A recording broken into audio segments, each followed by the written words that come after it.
ಇಂದೇ ಡೌನ್ಲೋಡ್ ಮಾಡಿ ಮತ್ತು ನಿಮ್ಮ ನೆಚ್ಚಿನ ಶೋಗಳನ್ನು ಆನಂದಿಸಿ. ವಿಶ್ವ, ನಿನಗೆಷ್ಟು ಥ್ಯಾಂಕ್ಸ್ ಹೇಳಿದ್ರು ಸಾಲದು ಕಣೋ. ಥ್ಯಾಂಕ್ಸ್ ಎಲ್ಲ ಯಾಕೆ ಹೇಳ್ತಿದ್ದೆ ಜಾನು? ವಿಶ್ವ, ನನ್ನ ಥಿಯೇಟ್ರಲ್ಲಿ ಏನಾಯ್ತು ಅಂತ ನೀನೇ ನೋಡಿದೆ ಅಲ್ವಾ? ಇನ್ನೊಂದು ನಿಮಿಷ ಆಚೆ ಈಚೆ ಆಗಿದ್ದಿದ್ರು ಅವ್ರ ಕಣ್ಣಿಗೆ ನಾನು ಬಿದ್ದುಬಿಡ್ತಿದ್ದೆ. ಆಗ ಮತ್ತೆ ನನಗೆ ನರಕ ದರ್ಶನ ಆಗ್ತಿತ್ತು. ನಾನು ನಿನಗೆ ಅವತ್ತೇ ಹೇಳಿದ್ನಲ್ಲ ಜಾನು, ನಾನು ನಿನ್ನ ಜೊತೆಗಿರೋವರೆಗೂ ಅವರಲ್ಲ, ಆ ಭಗವಂತನೇ ಬಂದರೂ ನಿನ್ನನ್ನು ಯಾರೂ ಏನೂ ಮಾಡೋದಕ್ಕಾಗಲ್ಲ. ಅಲ್ಲ, ಏನು ತಪ್ಪು ಮಾಡಿದ್ರೆ ಅವರೆಷ್ಟು ರಾಜರೋಷ ಓಡಾಡ್ಕೊಂಡಿರ್ಬೇಕಾದ್ರೆ ಏನು ತಪ್ಪು ಮಾಡಿಲ್ದಿರೋ ನೀನು ಯಾಕೆ ಹೆದರ್ಕೊಂಡಿರ್ಬೇಕು? ನೀನು ಧೈರ್ಯವಾಗಿರು. ಹಾಗಲ್ಲ ವಿಶ್ವ, ನಾವು ಎಲ್ಲಿ ಹೋದ್ರೂ ಫಾಲೋ ಮಾಡ್ಕೊಂಡು ಬರ್ತಿದಾರೇನೋ ಅನ್ನಿಸ್ತಿದೆ. ಇಷ್ಟು ದಿವಸ ಹೇಗೋ ತಪ್ಪಿಸ್ಕೋತಾ ಇದ್ದೀನಿ, ಆದರೆ ಯಾವತ್ತೋ ಒಂದಿನ ಕಣ್ಣಿಗೆ ಬಿದ್ದುಬಿಡ್ತೀನೇನೋ ಅನ್ಸುತ್ತೆ. ಅದು ಬೇರೆ ನನ್ನ ಜೊತೆ ನೀನು ಇದೆಯಾ, ನನ್ನಿಂದ ನಿನಗೇನು ತೊಂದರೆ ಆಗ್ಬಿಡುತ್ತೋ ಅನ್ನೋ ಭಯ ಬೇರೆ. ಜಾನು, ನೀನು ಯಾಕೆ ಇಷ್ಟೊಂದು ಹೆದರ್ಕೋತಿದ್ಯಾ? ನೀನು ಇಷ್ಟೊಂದು ಹೆದರ್ಕೋತಿರೋದು? ಅಲ್ಲ, ಕಾಲೇಜಲ್ಲಿ ನೀನು ಯಾವ ಥರ ಇದ್ದೆ, ಎಲ್ಲರೂ ಹೇಗೆ ಎದುರಿಸ್ತಿದ್ದೆ?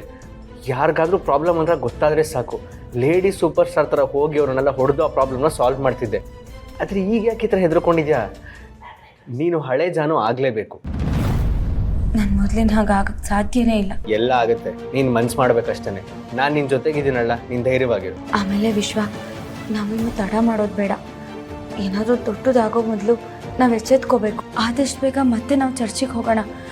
ಫಾದರ್ ಫಾರಿನಿಂದ ಬಂದಿರ್ಬೋದು, ಅವ್ರ ಹತ್ರ ಮಾತಾಡಿ ಏನಾದರೂ ವಿಷಯಗಳು ಸಿಗ್ಬೋದಾ ಅಂತ ನೋಡೋಣ. ಆದಷ್ಟು ಬೇಗ ಈ ನನ್ನ ವನವಾಸದಿಂದ ನಂಗೆ ಮುಕ್ತಿ ಹಾಡಬೇಕು. ಸರಿ, ಆಯಿತು, ಹಾಗೆ ಮಾಡೋಣ. ನಾನು ಈ ಮನೆಗೆ ಬಂದಿದ್ದ ಉದ್ದೇಶ ನಿಮಗೆ ತೊಂದರೆ ಮಾಡಬೇಕು ಅಂತ ಅಲ್ಲ, ನಿಮ್ಮ ಸಂಸಾರನ ಹಾಳು ಮಾಡಬೇಕು ಅಂತ ಅಲ್ಲ. ನಾನು ಈ ಮನೆನ ನಿಲ್ದೇ ಇರೋದಕ್ಕೂ ಅವರು ಅದೇ ಸಮಯದಲ್ಲಿ ಇಲ್ಲದೆ ಇರೋದಕ್ಕೂ ಏನೂ ಸಂಬಂಧ ಇಲ್ಲ. ಏನಿದು, ವಿಶ್ವ ಚಂದನ ಅವ್ರಿಗೆ ಧೈರ್ಯವಾಗಿರು ಅಂತೆಲ್ಲ ಹೇಳ್ತಿದ್ದಾನೆ. ವಿಶ್ವಂಗೆ ಚಂದನ ಅವ್ರ ಬಗ್ಗೆ ಏನು ಗೊತ್ತಿದೆ? ಅಂದರೆ ನಾನು ಊಹೆ ಮಾಡಿದ್ದೆ ಸರಿ, ಇವರಿಬ್ಬರ ಮಧ್ಯೆ ಏನೋ ನಡೀತಾ ಇದೆ. ಅಲ್ಲ, ಚಂದನ ಅವರು ದೇವಸ್ಥಾನದಲ್ಲಿ ನಮ್ಮಿಬ್ಬರ ಮಧ್ಯೆ ಏನೂ ಇಲ್ಲ ಅಂತ ಹೇಳಿದ್ರು. ಈಗ ನೋಡಿದ್ರೆ ಹೀಗೆಲ್ಲ ನಡ್ಕೋತಿದಾರಲ್ಲ. ಇಲ್ಲ, ನಾನು ಇದನ್ನು ತಿಳ್ಕೊಳ್ಳೇಬೇಕು.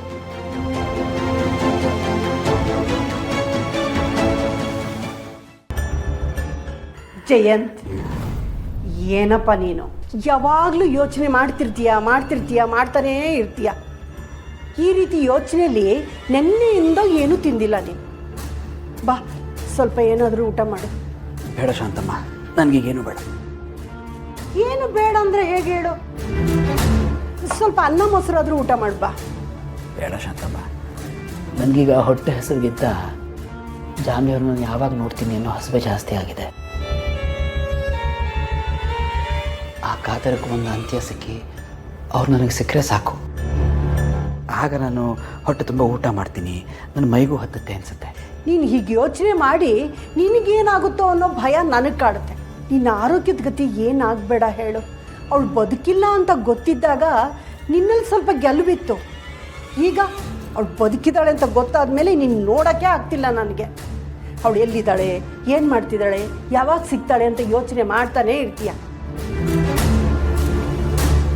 ಇದೇ ರೀತಿ ಮುಂದುವರೆದ್ರೆ ಏನಾಗುತ್ತೋ ಅಂತ ನನಗೆ ಭಯನಪ್ಪ. ಅಲ್ಲ ಶಾಂತಮ್ಮ, ನನಗೆ ಇಲ್ದಿರೋ ಯೋಚನೆ ನಿಮಗೆ ಯಾಕೆ ಹೇಳಿ? ನೋಡಿ ಶಾಂತಮ್ಮ, ಸಮಸ್ಯೆಯನ್ನು ನಾವು ಬಗೆಹರಿಸ್ಬೇಕು ಅಂದರೆ ಅದರ ಮೂಲಕ್ಕೆ ಹೋಗಬೇಕು. ಈಗ ಗಿಡ ಬಾಡ್ತಾ ಇದೆ ಅಂದರೆ ನೀರು ಕಮ್ಮಿ ಆಗಿದೆ ಅಂತ ತಾನೇ ಅರ್ಥ. ಹಾಗೆ ನನ್ನ ಜೀವನದ ಸರ್ವಸ್ವ ಜಾನ್ವಿಯವರೇ ಶಾಂತಮ್ಮ. ಅವ್ರ ಅಮೃತ ಇದ್ದ ಹಾಗೆ. ಅವ್ರು ಒಂದ್ಸಲ ಸಿಕ್ಕರೆ ಸಾಕು, ಮತ್ತೆ ನನ್ನ ಜೀವನದಲ್ಲಿ ಕಳೆದು ಹೋಗಿರೋ ಈ ಸಂತೋಷ ಖುಷಿ ಎಲ್ಲ ಮರ್ಕಳಿಸುತ್ತೆ. ನೀವೇನು ಗಾಬರಿ ಆಗಬೇಡಿ. ನನಗಂತೂ ಒಂದೂ ಗೊತ್ತಾಗ್ತಿಲ್ಲ. ಹೋಗ್ಲಿ ಬಿಡು, ಬಾ ನೀನು ಊಟ ಮಾಡಿ ಬಾ. ನಾನು ಪದೇ ಪದೇ ಬೇಡ ಬೇಡ ಅಂತ ಹೇಳ್ತಾ ಇದ್ದೀರಿ, ಯಾಕೆ ಫೋರ್ಸ್ ಮಾಡ್ತಾ ಇದ್ದೀರಾ ನೀವು? ಈಗ ಅದನ್ನೆಲ್ಲ ಬಿಟ್ಬಿಡಿ ಶಾಂತಮ್ಮ. ಜಾನ್ವಿಯವರು ಥಿಯೇಟ್ರಲ್ಲಿ ನನಗೆ ಕಂಡ ಮೇಲೆ ಅವ್ರು ಬದುಕಿದ್ದಾರೆ ಅಂತ ನಮಗೇನೋ ಖಾತ್ರಿ ಆಯಿತು. ಶಾಂತಮ್ಮ, ನನ್ನಿಂದ ಜಾನ್ವಿಯವರು ದೂರ ಇದ್ದಾರೆ ಸರಿ, ಅವರು ಮನೆಯವರಿಂದನೂ ದೂರ ಇರ್ತಾರೆ ಅಂತಂತೀರಾ? ಅವ್ರಿಗೂ ಕಾಣಿಸ್ಕೊಂಡಿರಲ್ವಾ? ನನಗೇನೋ ಅವ್ರ ಅಪ್ಪ ಅಮ್ಮಂಗೆ ಅವರು ಕಾಣಿಸಿರ್ಬಹುದು ಅಂತ ಅನಿಸುತ್ತೆ ಶಾಂತಮ್ಮ. ಏನಪ್ಪ, ನನಗಂತೂ ಅವ್ರಿಗೆ ಗೊತ್ತಿಲ್ಲ ಅಂತ ಅನ್ನಿಸ್ತಿದೆ. ಯಾಕೆಂದರೆ ಒಂದು ವೇಳೆ ಅವ್ರಿಗೆ ಗೊತ್ತಿದ್ದರೆ ಆ ವಿಷಯ ನಿನಗೆ ಮೊದಲು ಗೊತ್ತಾಗ್ತಿತ್ತು ತಾನೆ? ಇಲ್ಲ ಶಾಂತಮ್ಮ, ಈ ಗೂಬೆ ವಿಶ್ವ ಅವ್ರ ತಲೆನೂ ಕೇಳಿಸಿ ನನಗೆ ವಿಷಯನ ಹೇಳದೇ ಇರೋ ಥರ ಮಾಡಿರ್ಬೋದಲ್ಲ. ನೋಡಿ ಶಾಂತಮ್ಮ, ಜಾನ್ವಿ ಅವ್ರಿಗೆ ಅವ್ರ ಅಪ್ಪ ಅಮ್ಮ ಅಕ್ಕ ಅಣ್ಣ ಪ್ರಾಣ ಇದ್ದಾಗೆ. ಅವರು ನನ್ನಿಂದ ದೂರ ಇದ್ದರೂ ಅವ್ರ ಫ್ಯಾಮಿಲಿಯಿಂದ ದೂರ ಇರೋಕ್ಕೆ ಸಾಧ್ಯನೇ ಇಲ್ಲ. ಒಂದ್ಸರಿನಾದರೂ ಅವ್ರನ್ನ ಕಾಂಟ್ಯಾಕ್ಟ್ ಮಾಡಿರ್ತಾರೆ. ಈಗ ಅವ್ರು ಬದುಕಿದಾರೋ ಇಲ್ವೋ ಅಂತ ಗೊತ್ತಾಗಬೇಕಾದ್ರೆ ನಾನು ಒಂದ್ಸರಿನಾದರೂ ಅತ್ತೆ ಮಾವನ ಭೇಟಿ ಮಾಡಬೇಕು ಶಾಂತಮ್ಮ. ಅಂದರೆ ನೀನೀಗ ಅವ್ರ ಮನೆಗೆ ಹೋಗಿ ಅವ್ಳು ಬದುಕಿದ್ದಾಳೆ ಅಂತ ಹೇಳ್ಬಿಡ್ತೀಯಾ? ಅಯ್ಯೋ, ಹಾಗೆ ಹೇಗೆ ಹೇಳೋಕ್ಕಾಗುತ್ತೆ ಶಾಂತಮ್ಮ? ಈಗ ಜಾನ್ವಿ ಅವ್ರು ಬದುಕಿದಾರಾ ಇಲ್ವಾ ಅನ್ನೋ ವಿಷಯ ಅವ್ರ ಅಪ್ಪ ಅಮ್ಮಂಗೆ ಗೊತ್ತಿದೆಯಾ ಇಲ್ವಾ ಅಂತ ತಿಳ್ಕೊಬೇಕು ಅಷ್ಟೇ. ಇಲ್ಲ ಕಣಪ್ಪ, ಅವರಿಗೆ ಗೊತ್ತಿಲ್ಲ ಅನ್ಸುತ್ತೆ. ಒಂದು ವೇಳೆ ಗೊತ್ತಿದ್ರೆ ನಿಮ್ಮಿಬ್ರನ್ನೂ ಒಂದು ಮಾಡೋಕ್ಕೆ ಅವರು ಬರದೇ ಇರ್ತಿದ್ರಾ? ಇಲ್ಲ ಶಾಂತಮ್ಮ, ಈ ವಿಶ್ವ ಅವ್ರ ತಲೆನೂ ಕೆಡಿಸಿ ನನಗೆ ವಿಷಯ ಹೇಳಿದವರು ಹಾಗೆ ಮಾಡಿರ್ಬೋದಲ್ಲ. ಈಗ ನಾನು ಅತ್ತೆ ಮಾವನ ಹತ್ರ ಹೋಗಿ ವಿಚಾರಿಸ್ತೀನಿ. ಏನಾದರೂ ಹೊಸ ಸುಳ್ಳು ಸಿಗುತ್ತೆ ನೋಡ್ತೀನಿ ಶಾಂತಮ್ಮ. ಹಾಂ.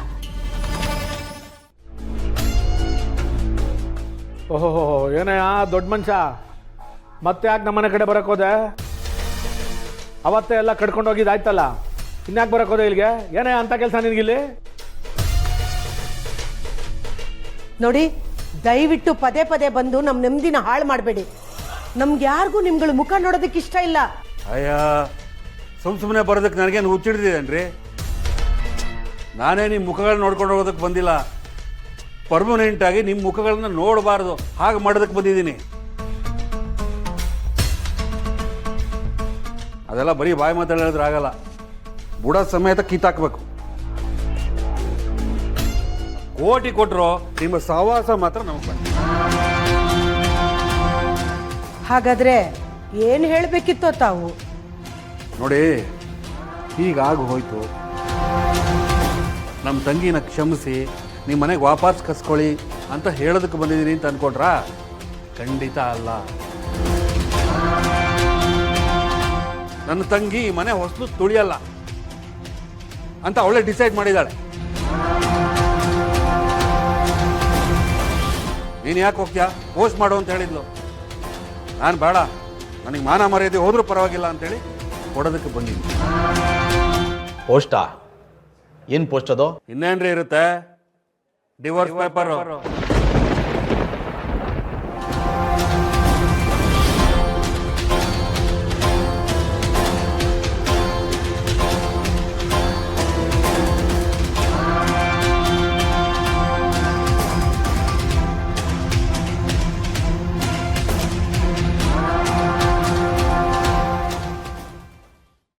ಲಕ್ಷ್ಮೀ ನಿವಾಸ